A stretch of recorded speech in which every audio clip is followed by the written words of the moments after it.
Hi everyone, welcome back to my channel. I'm Julie. Today I'm here with the creative design team where we are sharing 7 ways to scrapbook outdoor photos. Now for my video today, I'm going to use this gorgeous paper. This is Thoughtful Journey, and I've used this paper before on a scrapbook layout. I will list that down below. I'm going to use this pattern paper here. I'm going to use all 4 sheets. You get 4 sheets of the 6x6 papers when you get this collection. And I'm going to show you here why I decided to select this one. I found that when you put it together, because it's on a horizontal, this pattern, when you seam this together, it doesn't really show. Now, if I was going to use it this way, you could probably use it this way, but you can kind of see the break in the pattern. You don't really see the break in the pattern when you put them this way. I'm also going to be using this sketch here from sketchbook number 1.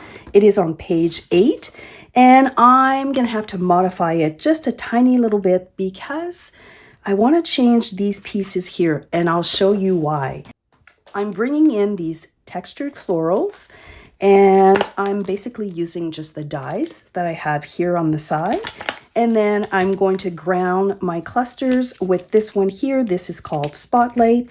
And I really wanted to use this awesome 3D folder on a scrapbook layout. So this is why I'm changing some of the pieces that are here on this sketch to fit this size right here. And here we are through the magic of video. Everything has been cut and placed on my double page layout. Nothing is adhered down. This is just a dry fit. I wanted to talk you through some of the decision I made based on the photos and the colors that I've used.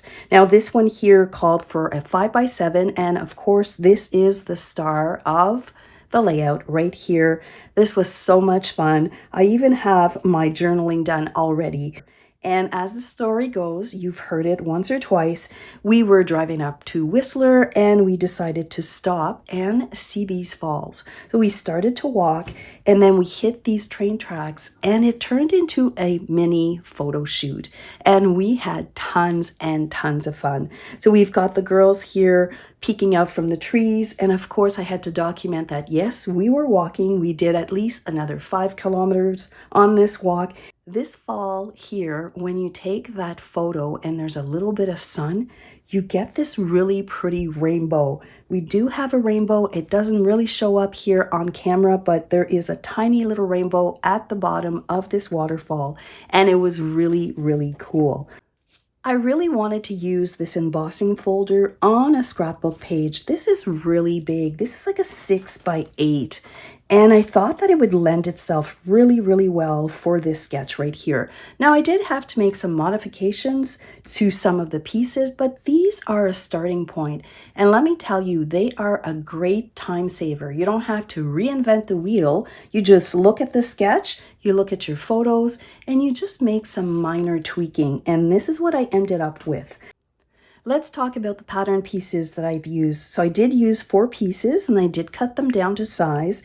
And I did focus on the pink that I was wearing that day. I remember speaking with Chelsea and telling her, oh, I'm sorry I was wearing pink, because sometimes what you're wearing will dictate the color of your layout. So because I was focusing on the pink, I brought this in and I think that it looks good. The colors are almost the same. And then I went to the sage color, and then I needed another piece of paper here. Now, because we don't have a lot of 12x12 papers yet with Stampin' Up, I went into my stash and I pulled out Change of Scenery. And this paper right here, let me pull that out. It's black and white, so it pretty much goes with any color. And I thought that it was good. It was reminiscing of a hike in the woods, and it wasn't competing with the pink and the greens that I've added to this layout. Let's look at the sketch again, and you can see here that there's a branding strip or a zip strip. And are you like me and you keep all of your branding strip? You know who you are. I keep mine, and today was a good day. I went through that and I auditioned a few of them. I did like the little hearts here, and these are in sage. I did like that. I also like the little stripe. It was really nice and soft, but the winner is going to be this one here. And I just like that it's got a little bit of gray. It's pulling in this pattern paper and the peacock cardstock that I decided to mat my photos. So the next decision was, how was I going to create these little clusters right here? I decided to bring in the textured florals, and I'm basically only using the standalone dies that you have. I'm using this one, and this one here. I'm pulling the colors from the photos and what I have as far as pattern paper on this layout. And I started to build my clusters. Originally, let me deconstruct one here for you. Originally, I had just started with the little sprigs, if you want, because that's always the fun part. I've got this here, and then you just kind of push them together and see what happens. But they were really just floating around. So I brought in this one here, and we talked about that at the beginning. This is the Spotlight on Nature, and these are done in periwinkle. And again, the color is pulled from this pattern paper. And by adding this little circle right at the back, it really grounds. And, you know, I kind of got the idea from the sketch here. It really grounds all of my little sprigs, but I felt that it needed a little bit more. Now, when I cut down these pieces, I had an extra piece. I was able to cut tiny little tags, and I was kind of strategic as to which part of the tag I was going to cut, or which part of the pattern paper, I should say, I was going to cut, because I wanted to bring back a little bit of that pink into the cluster. This one here was having a hard time because it's pattern on pattern, and I really tried to make it stand out. It's not going to work, so I'm not going to worry about it. I'm not going to put 3. They don't always have to be in all of the clusters. I'm going to adhere some of these pieces down because everything is moving around, but you can see here that, let me move these pieces.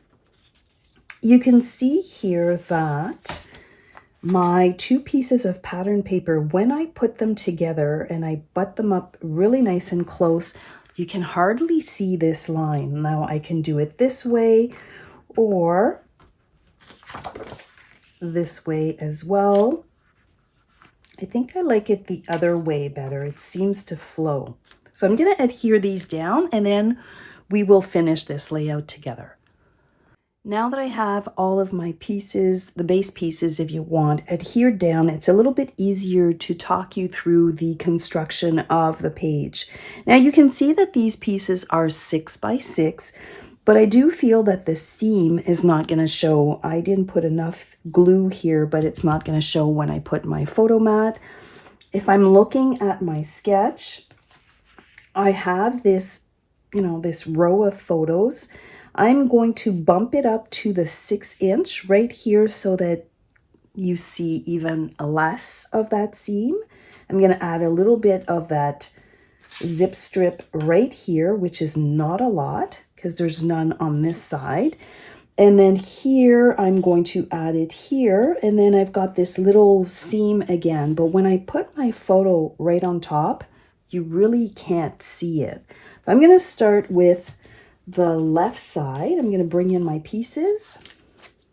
I matted these photos here with gray, with pewter, and I find that it picks up a lot of the grays in the photos. So let me see how this is going to shape up, because I did change, as you can see, I did change the pieces in the back. We're going to bring in our circle, and I think I want to bring it down here. So I'm going to have a tiny little piece here and just a tiny little piece here. Now you do see the seam a tiny little bit, but I'm okay with it. I really like the colors. All right, so let's sneak these underneath. I'm just going to snip a few pieces. And I might add a little bit of ink to them.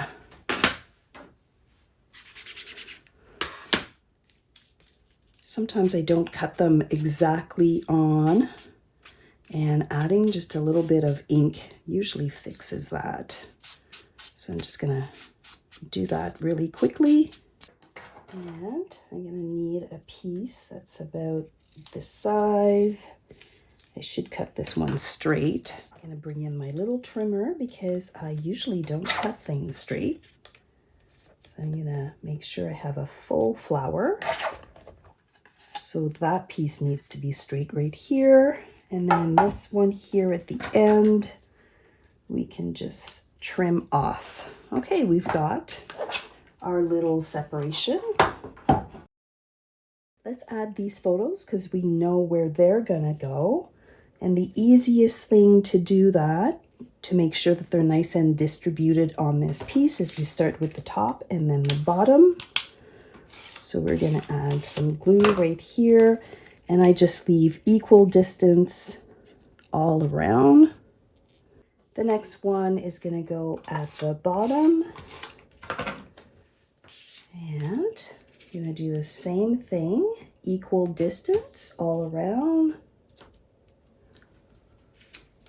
And we're gonna add this one in the center. And then I know exactly where to put that because my other two are already on. So we're gonna add that right here. Okay. We're gonna add our little strip right here. I'm gonna add a little bit of distressing on the edge. So we're gonna add this here, and then this one. And I'm gonna bring my ruler in just to make sure I have it at the same level.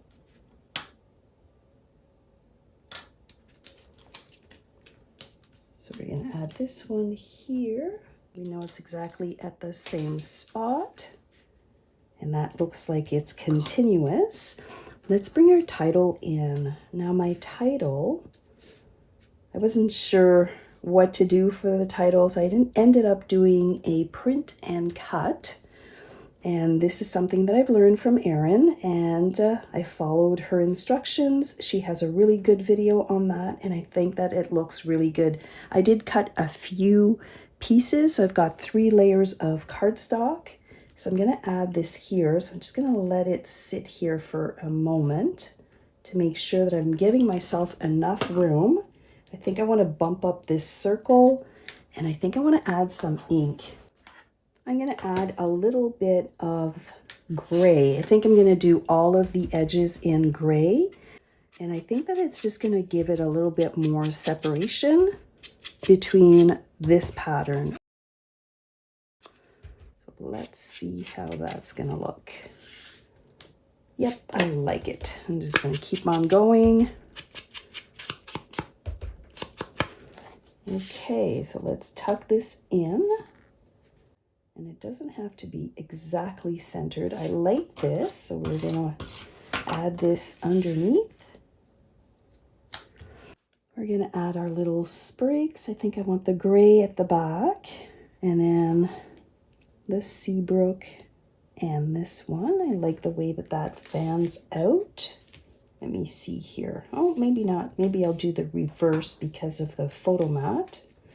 So we'll start with the gray. And then we'll follow through with this one and this one right here. Just want to make sure that it doesn't kind of fall outside of the edge.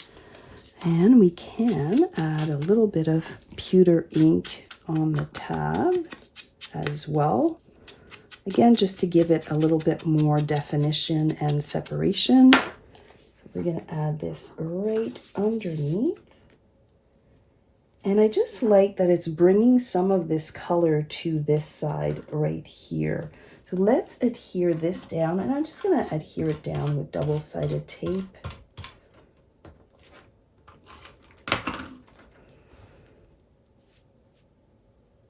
I'm going to add it kind of off-centered because it is a bigger title, but I really like the way that that looks. We're gonna move on to this side, and we're gonna try and do the same thing here. And what I mean by that is that I'm gonna try and kind of camouflage, because I've got a seam here and one here. I'm gonna try and camouflage that. And you can see that this is not exactly centered because we wanna leave room to add our embellishments. So we're going to add this. This can peek out. And then we're going to go 1, 2, and 3. I thought I lost one. Do you lose your pieces when you're putting your layout together? I do all the time. So I'm always very surprised that I find everything at the end. I think I need to move my circle up. I'm going to commit and I'm going to add this here. This is going to go right like so. So I have this piece here. Now I know that I can add my circle underneath. I think I'm going to make it stand out a little bit more. And then I've got my little tag. Again, that's picking up on that color. And maybe I'll follow the same. So I've got the gray and then followed by the Seabrook.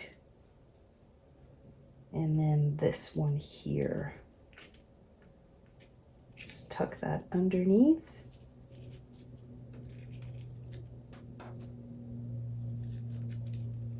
So I think that that looks good. You've got your 2 little clusters here. So we're going to finish off the top.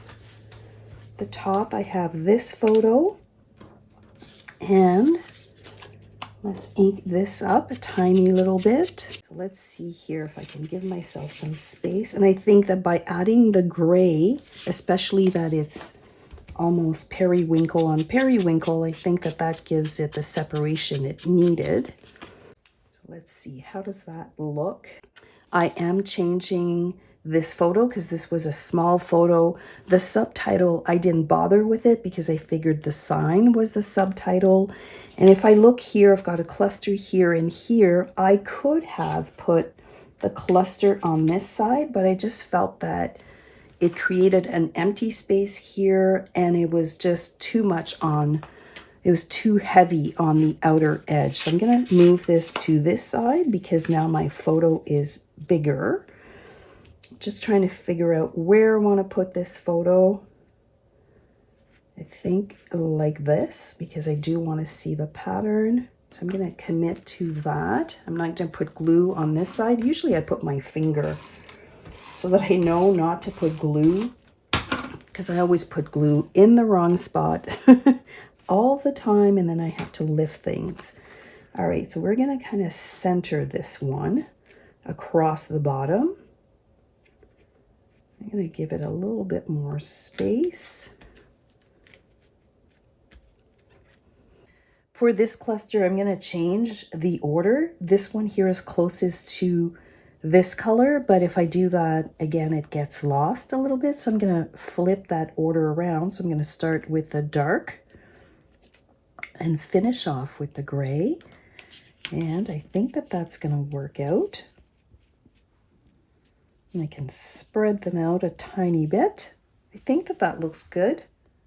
I'm just going to gently tack all of these down and then we're going to add a few of these really cute frosted dots and I'll show you the finished layout. I did use my little pickup tool that I've got in my stash and the precision glue from Stampin' Up. I find that this really fine tip here really helps a lot to put glue right in back of those little dots. So I picked out all of the pink dots. And if you've noticed here, I did put them all along this piece only to draw your eyes to the dots and not so much to the seam. But I think you'll agree that this pattern paper in particular, because of the way the lines are running in it, it looks totally fine when you seam it together. I'm going to give you a close-up right here for you to see all of the pretty colors. And you know what? Had I told you at the beginning that I was going to use pinks and teals for a walk in the woods, you probably would have said that's not going to work. But I think I embraced the pink of my shirt and added it to my layout, and I'm quite happy on how it turned out. Don't forget to watch all of the other videos we are posting all week long on ways to scrapbook outdoor photos 7 different ways. That's it for me today. I hope you've enjoyed this video. If you did, don't forget to give it a big thumbs up. Thank you so much for spending some of your time with me here today. I'll see you next time. Bye for now.